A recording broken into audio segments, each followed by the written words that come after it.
El podcast de Roma. Prepara un imperio con San y Diego Cabe. El podcast de Roma. Prepara un imperio con San y Diego Cabe.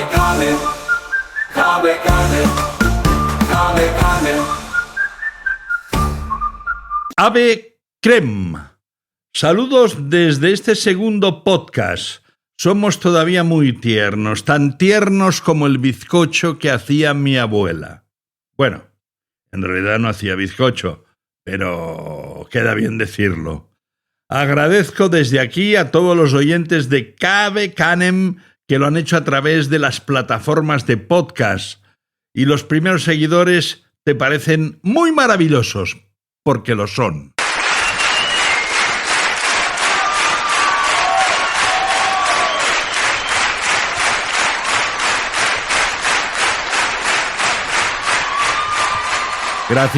Gracias por estos espontáneos aplausos. Gracias también al mundo romano que nos está apoyando desde el primer momento.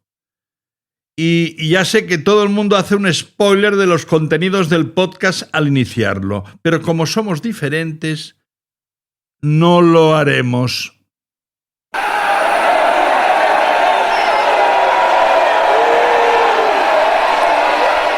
Bueno, en el tercer capítulo ya lo decidiremos en asamblea, como en mis tiempos en la universidad, donde si se abría la puerta o no, se decidía por asamblea. Así nos fue. En todos los casos, bienvenidos y bienvenidas al mundo romano y su podcast de divulgación con toques de humor. Seguro que Clovia Maritalis, una partera romana, escucharía Cabe Canem si estuviera en un parto, y quien parte se lleva la mejor parte, y quien parto se llevó el mejor reparto.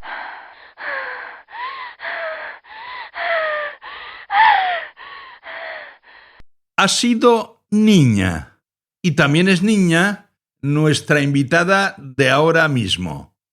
Avancemos.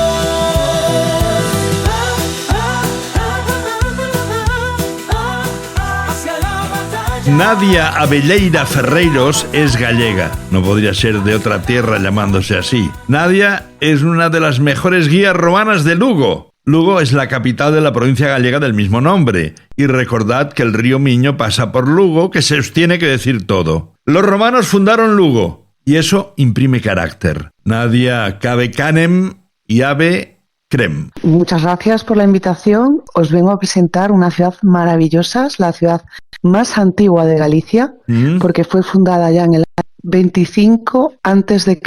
Imaginaros un campamento militar asentado al lado del río Miño para poder de alguna manera observar si alguien venía a atacarles, poderse preparar porque gente tendría que pasar a través del Miño, y se situaron en una zona donde había un bosque sagrado.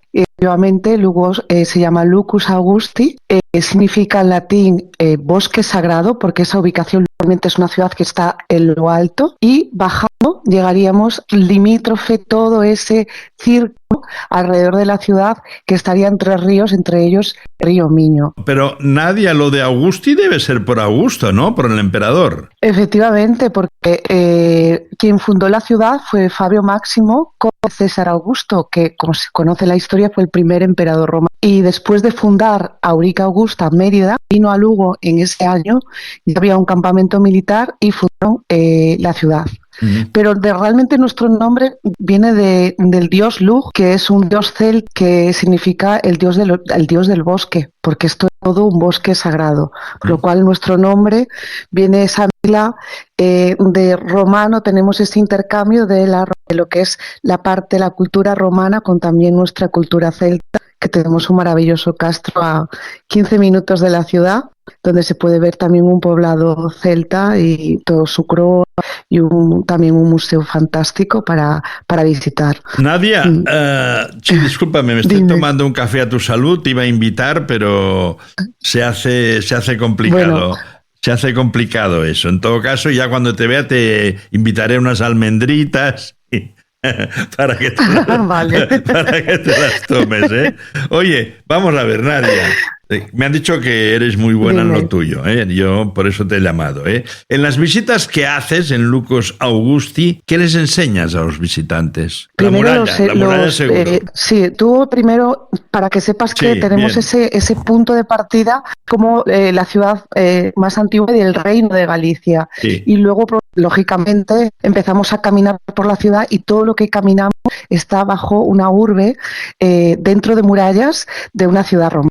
Pasamos por las diferentes domus, tenemos un foro, llegamos a tener un acueducto y todo, necrópolis, y todo está bajo el suelo. Y empezamos también a proteger 3 patrimonios, porque la ciudad tiene 3 patrimonios de la humanidad. Y al llegar a la muralla, caminamos por el camino primitivo, ese camino medieval que pasaba por Lugo para ir a Santiago de Compostela, y también alrededor de la muralla, que está enfrente de la subida del Paseo de los Clérigos, que es la catedral, que también es patrimonio de la humanidad, ¿no? Y todos esos 3 patrimonios se convergen en un punto que es la subida a una muralla romana que se conserva y que gracias a que el perímetro está completo, se puede caminar por ella, que son unos 2 kilómetros 200 aproximadamente, pues caminamos por el adarve, nos convierte en hermanados con la muralla china. Imagínate el valor que tiene esta muralla romana. Vaya murallón. Efectivamente, desde el año 2000. Luego fue capital de la Hispania Superior, ¿no? Sí, efectivamente, sí. ¿Te has leído alguna cosa? Veo que has hecho los deberes, efectivamente. A ti no te hace falta porque ya los tienes hechos de hace tiempo. Que nosotros en Lugo tenemos mucho que ofrecer, no solo también a nivel de romano, también todo ese proceso histórico que fuimos sufriendo, también esa cuna eclesiástica importante que tenemos en Lugo, y entonces pues se suma, ¿no?, esa parte de los, esa parte romana con ese pacto que hicieron los romanos con los visigodos para que les ayudaran a de alguna manera a conquistar los territorios que le quedaban en la zona de Cántabros, zona norte, y dejaron, nos permitieron de alguna manera crear esta cuna eclesiástica tan importante que tuvimos en aquella y que seguimos teniendo como patrimonio de la humanidad, nuestra catedral. Nadia, pregúntame alguna cosita. ¿Qué es lo que más les gusta a tus turistas de las visitas? La muralla romana. Ya me imaginaba, sí. No me extraña, no me extraña. Sí. ¿Y qué te preguntan? Sí. Lo primero que me preguntan, que me parece muy curioso, es a qué hora se puede subir a la muralla. Y nosotros es que la muralla tenemos 10 puertas, originalmente eran 5, pero tenemos, bueno, les voy contando por qué fuimos abriendo esas puertas, las necesidades que tuvo la ciudad, y efectivamente se puede caminar por ella a cualquier hora. Y tú vas caminando por la ciudad y vas viendo grafitis. Tenemos, la verdad, que algunos grafiteros muy importantes a nivel internacional. Sí. Y tú vas caminando por la muralla y vas viendo exposiciones de grafitis. Entonces tenemos un Julio César de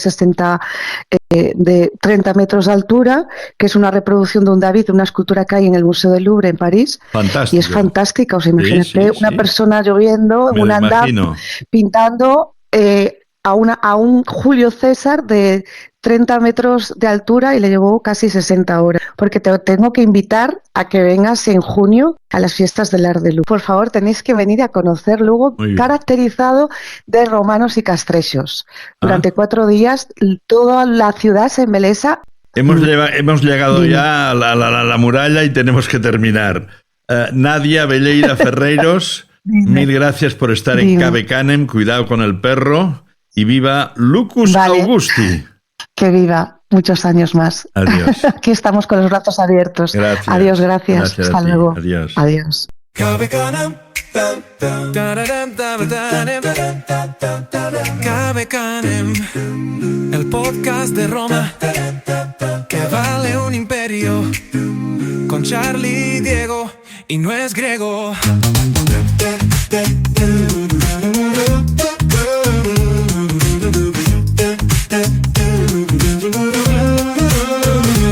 Cave Canem, el podcast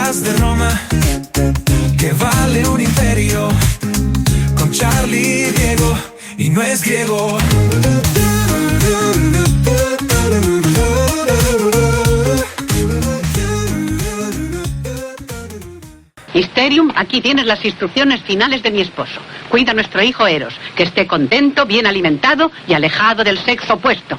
Pero querida, ¿alguna vez tiene que aprender? Cuando llegue el momento, tú te encargarás de enseñarle lo poquito que sabes. Y sobre todo, no le permitas que dirija su mirada a la casa de al lado.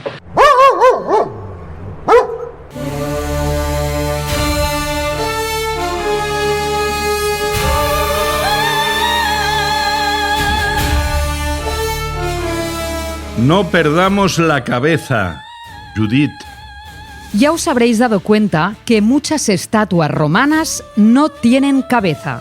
Esa es una de las características del arte romano. Y no es que la perdieran, aunque muchas veces sí, es que eran desmontables. A veces las aprovechaban, la estatua, para otra cabeza distinta a la original. Al cambiar el emperador, solo había que cambiar la cabeza de la estatua y no hacer la obra entera. También se daba el caso que si a algún emperador se le aplicaba la damnatio memoriae, que borraba su memoria de la historia, le cortaban la cabeza de la obra de arte sin problemas. Algunas estatuas, esperando, nunca tuvieron cabeza, que es la mejor forma de no perderla. Voy a perder la cabeza por tu amor.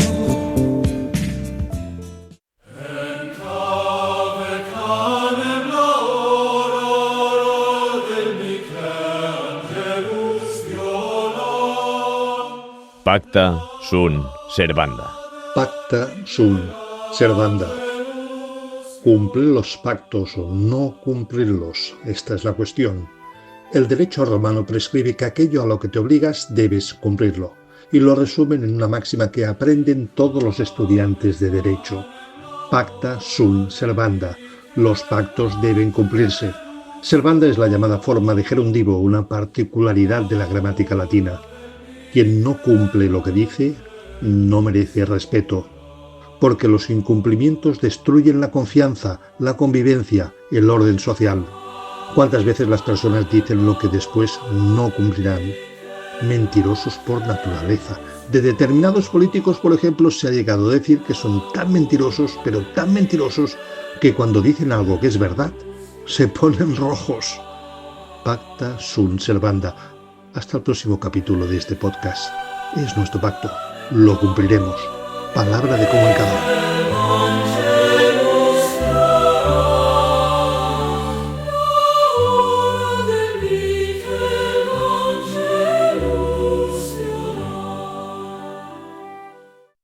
Albano es un gran amigo y un gran cantante internacional. Hola Charlie, me gusta mucho el tema que tú estás afrontando. Cave canem, atención al perro, lo decían los antiguos romanos y aún se dice, como muchas cosas de los antiguos romanos son más evidentes simplemente porque se comparan con el día de hoy. Si tú piensas a los puentes, si tú piensas a la antigua Roma, si tú piensas a todo lo que han dejado en el campo de los tribunales, todo es, o mucha parte es, y todos piensan que el imperio romano se cayó. No es posible, simplemente porque pasamos de ser paganos, pasaron por el cristianesimo, combatiendo el cristianesimo y después cambiando de pagano a cristianos.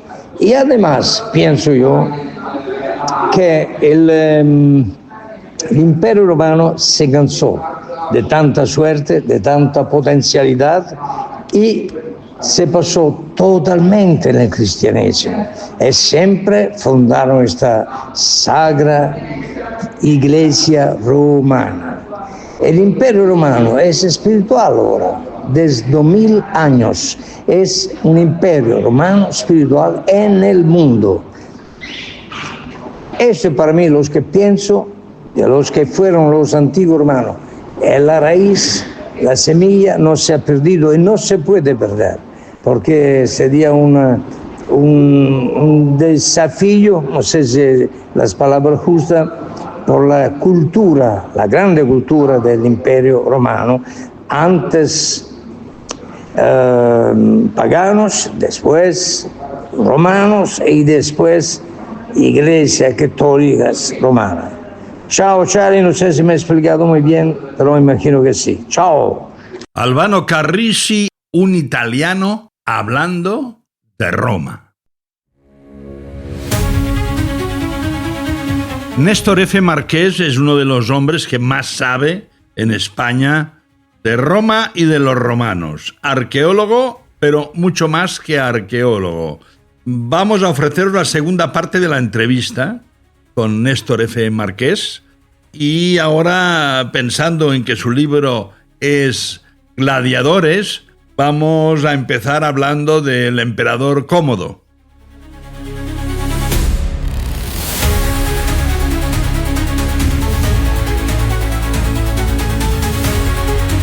¿Por qué algunos emperadores como Cómodo o Calígula jugaron a ser gladiadores en la arena? Bueno, Cómodo es uno de los gladiadores más interesantes que tenemos, porque al final no conservamos a ningún otro emperador que le gustara tanto la gladiatura como a él, y esto es importante porque él era libre de que le gustaran los gladiadores como a muchos otros emperadores, pero lo raro era que él quisiera luchar, que él quisiera lanzarse a la arena. Por supuesto, siempre en unas condiciones muy controladas, pero claro, tenemos que pensar que entre la aristocracia eso estaba muy mal visto, porque los gladiadores eran infames, eran, digamos, no eran personas directamente, ¿no? Eran esclavos o incluso hombres libres que perdían su libertad y que se convertían en esclavos para luchar.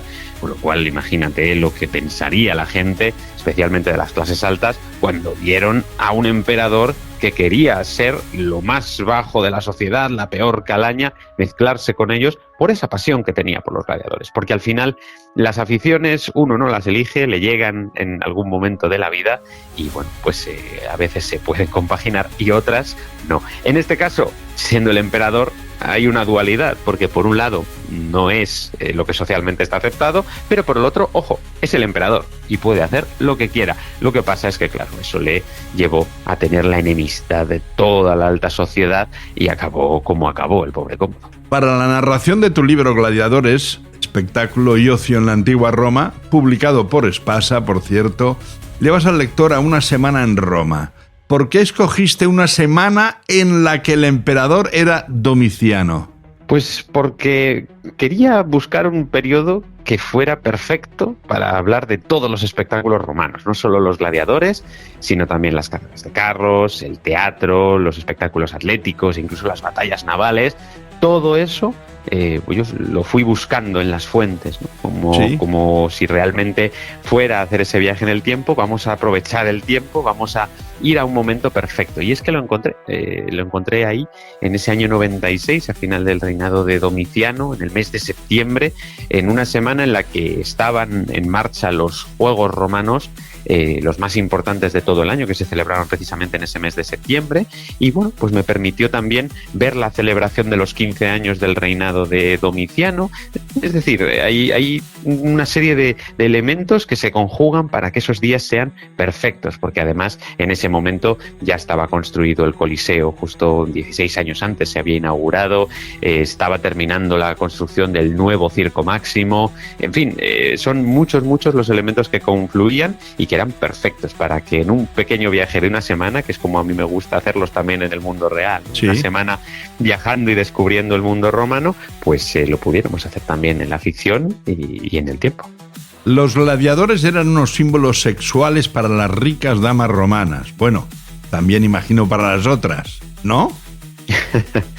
Bueno, eso es lo que se nos suele contar y seguro que en algún caso era así, pero también hay que ver la realidad y precisamente en el libro, cuando vamos a ver los primeros entrenamientos de los gladiadores, nos damos cuenta de que en realidad los gladiadores que llevan ya un tiempo luchando no son ningún tipo de mito erótico, la verdad. Están bastante deformados sus cuerpos por los entrenamientos durísimos, por las batallas, por los golpes. Las caras muchas veces estaban marcadas con un hierro al rojo vivo para demostrar la propiedad de esos esclavos. En fin, realmente habría que matizar un poco eso y oye, luego cada cual tiene sus gustos, pero realmente tenemos que pensar que con toda probabilidad los gladiadores no eran tanto mitos eróticos como lo hemos pensado siempre. Te voy a pedir un pequeño esfuerzo. Si hubieras nacido en esa época, que por otro lado sé que te hubiera apasionado, ¿cómo te hubiera gustado llamarte? Como mínimo me dices el praenomen y ya si vas lanzado el nomen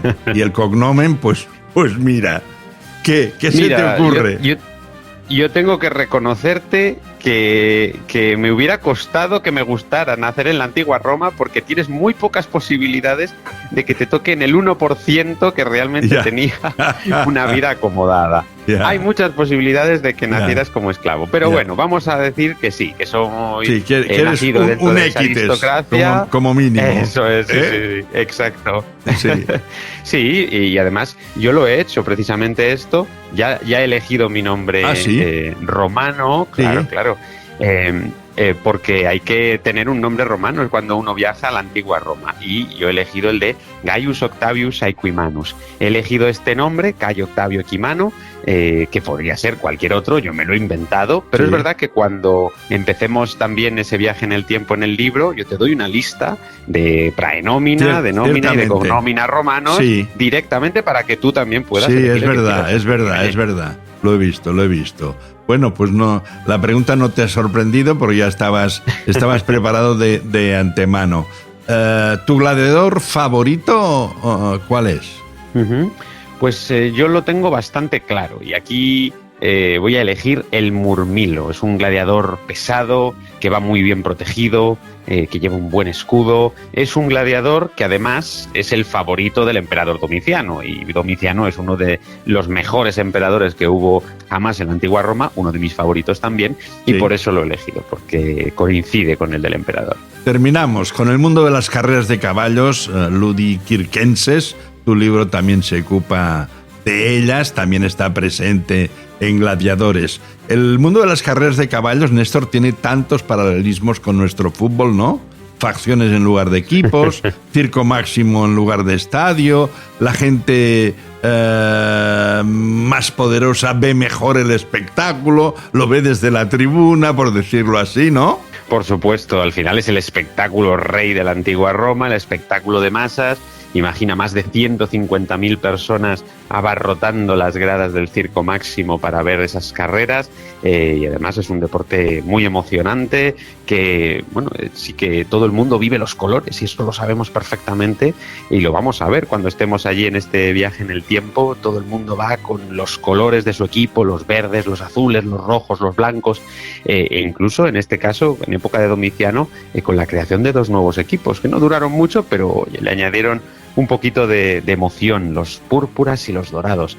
Entonces, por supuesto que podemos hacer ese paralelismo con un deporte como el fútbol, ¿no? Hoy en día, que mueve tantas pasiones y que, bueno, es verdad que por suerte es menos peligroso de lo que eran las carreras de carros en la antigua Roma, porque allí los accidentes estaban a la orden del día, y aunque es verdad que no se luchaba por sobrevivir como puede ser en el mundo de los gladiadores, pero también era muy peligroso ser conductor de carros romanos. Pero eso sí, el resultado a tu favor te daba una fama y una cantidad de dinero tremendos. Podían llegar a ser multimillonarios si eran realmente habilidosos y tenían un poquito de suerte. Néstor, tú viajas a menudo a Roma y enseñas Roma a la gente que le gusta la Roma antigua. Gracias en esta ocasión por dejarnos viajar contigo en Gladiadores. Hasta siempre. Muchísimas gracias, es un placer acompañaros. El podcast de Roma, prepara un imperio, con San y Diego, Cabecane. El podcast de Roma, prepara un imperio, con San y Diego, Cabecane.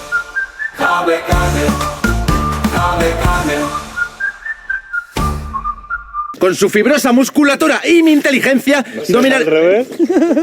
¿Cómo? Que si no será al revés. ¿Pero tú quién te crees que eres para corregirme, plebeyo? No soy plebeyo, soy Patricio. ¿Tú, Patricio? ¿De qué? Poca broma,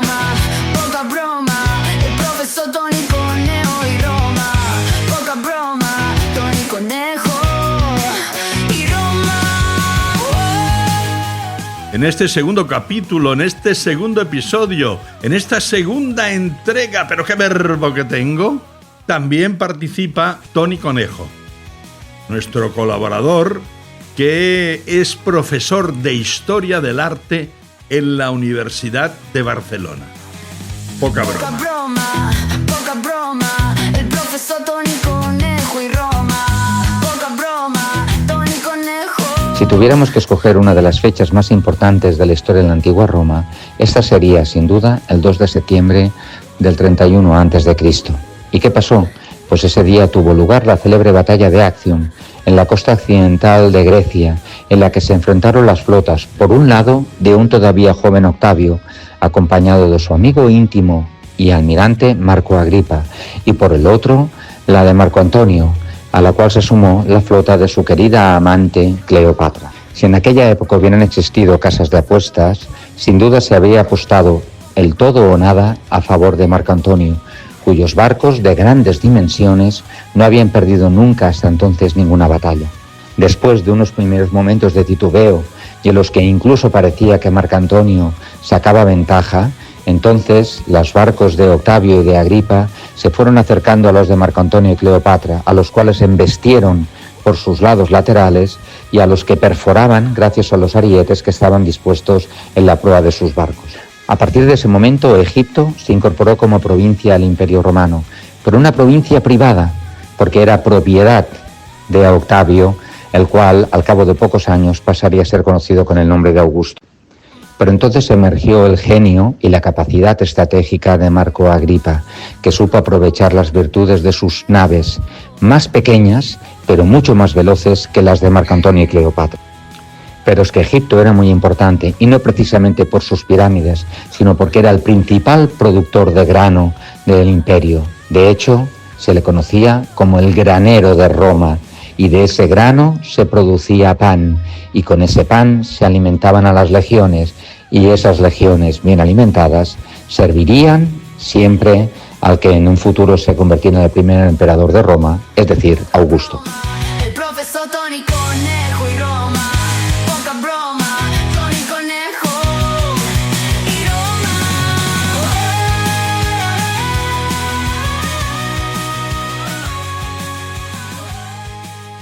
Seguro que Cave Canem, cuidado con el perro, les gustaría mucho a los perros porque pone en valor su labor de guardia y protección de la casa, de la Domus Romana.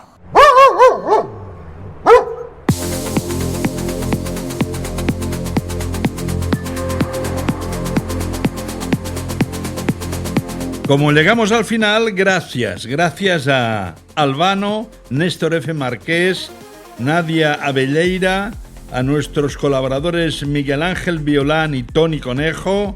Gracias también a las voces de Judith Diego y Romà Jorí. Ferran Badía. Técnico de grabación y montaje, el gran Ricardo Valezzi. Gracias también a las películas de Pontis y Golfus de broma, porque nos han servido de auténtica inspiración. Bye bye. Adiós. Guión, presentación y dirección, Charlie Diego, muy popular en su casa.